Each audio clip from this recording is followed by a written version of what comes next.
కాపు ఉద్యమ నేత మాజీ మంత్రి ముద్రగడ పద్మనాభం యొక్క భౌతికాయాన్ని అయితే సందర్శించేందుకు ప్రముఖులతో పాటు రాజకీయ నేతలు కూడా వస్తూ ఉన్నారు. ఈ నేపథ్యంలో వంగవీటి నరేంద్ర ముద్రగడ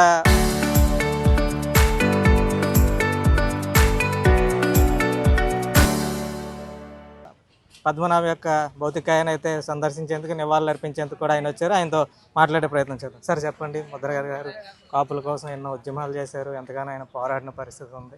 ఈరోజు ఆయన లేరు, ఏ విధంగా చేస్తారు?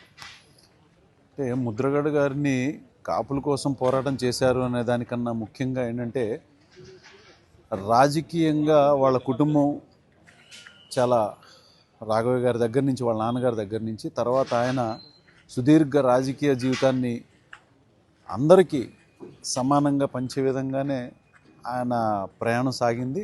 కానీ 1988లో వంగవీటి మోహన్ రంగా గారు ఆయన కలిసి ముఖ్యంగా వెనకబడినటువంటి ఈ కాపుల గురించి ఏదన్నా మనం ఒక పెద్ద అడుగు వేయాలని చెప్పని ఆ రోజున 88లో పెట్టినటువంటి కాపునాడు అనేటువంటి ఒక గొప్ప సభ.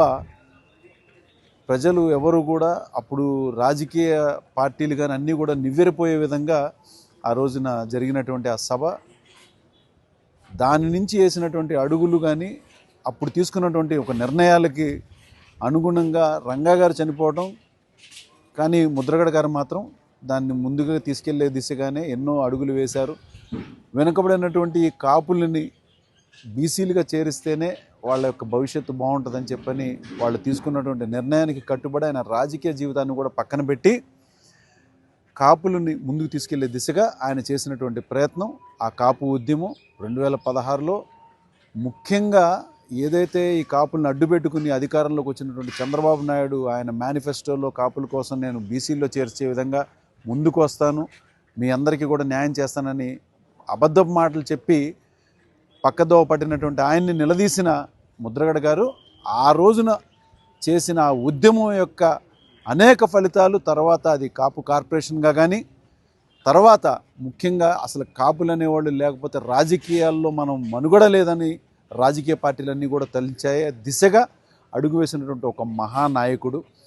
వేలెత్తి చూపడానికి కూడా ఎవరు అసలు అర్హులు కానటువంటి ఆ గొప్ప నేతని మాకు బాధాకరం ఏంటంటే మొన్న 2024 ముందు ఒక్క పవన్ కళ్యాణ్ గారికి ఆ ఘనత దక్కింది.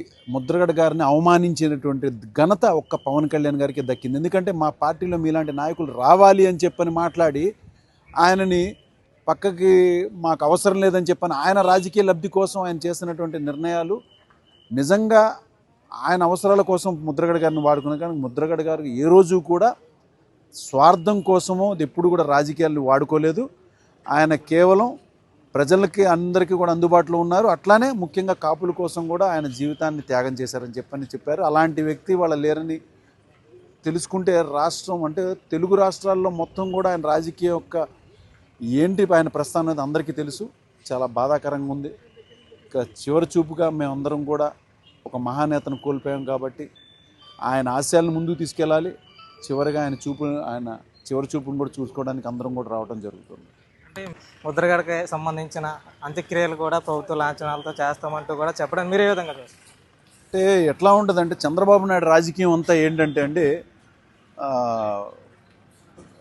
పిర్రగిల్లి జోల పాడతారంటారు చూసారా, ఆ పందాలు అనమాట. అంటే వెనక నుంచి చేసేటువంటి కుట్రంతా చేస్తాడు, ప్రజలకి పైకి కనిపించే విధంగా ఎన్నో అంటే ఇవాళ ప్రభుత్వ లాంఛనాలతో చేసేది ఏమిటి, ఆయనకి ఏం తక్కువ అండి, మేమందరం లేమా? అలా ప్రభుత్వానికి మించినటువంటి గణనివాళి ఇవాళ ప్రతి ఒక్క ఆయన రాజకీయ ప్రస్థానంలో నడిచినటువంటి అన్ని కులాల వాళ్ళు, ముఖ్యంగా కాపులందరూ కూడా హక్కుని చేర్చుకుని ఆయనకి గణనివాళులు ఇప్పిస్తున్నారు. ఈ ప్రభుత్వం ఏదో చేసేటువంటి కంటి తుడుపు చర్యగా వాళ్ళు ఇవ్వాల్సినటువంటి లాంఛనాలు అనేవి మాకు అవసరం లేదు. వెడంకాలతో తంతాం. వాళ్ళు చేసేటువంటి నీచమైన రాజకీయాన్ని ఇప్పటికన్నా మానుకుంటే బాగుంటుంది.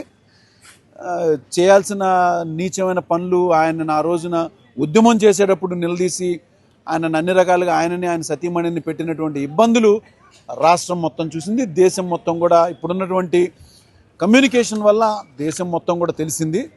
అలాంటి ఒక మహానాయకుడిని ఇబ్బందులు పెట్టి, ఆయన సతీమణిని ఇబ్బందులు పెట్టి ఆ రోజున ఆయన నోటితో చెప్పారు, లోకేష్ అనే అతను నా పక్కన ఉన్నటువంటి ఇన్స్పెక్టర్ గారికి డిఎస్పీకి ఫోన్ చేసి మీరు బూట్ కాల్తో ఆయన్ని తంతే ఆ శబ్దం నాకు వినిపించాలని చెప్పి అంత క్రూరంగా అంత మూర్ఖంగా ప్రవర్తించినటువంటి వాళ్ళు ఇవాళ వచ్చి వాళ్ళు ప్రభుత్వాన్ని అడ్డుపెట్టుకుని ఆయన త్యాగం వల్ల ఆయన వల్ల గెలిచి వాళ్ళ అధికారంలో ఉన్నటువంటి వాళ్ళు ప్రభుత్వ లాంఛనాలు ఇవ్వాల్సినటువంటి అవసరం తీసుకోవాల్సినటువంటి కర్మ ఈ కుటుంబానికి పట్టలేదు.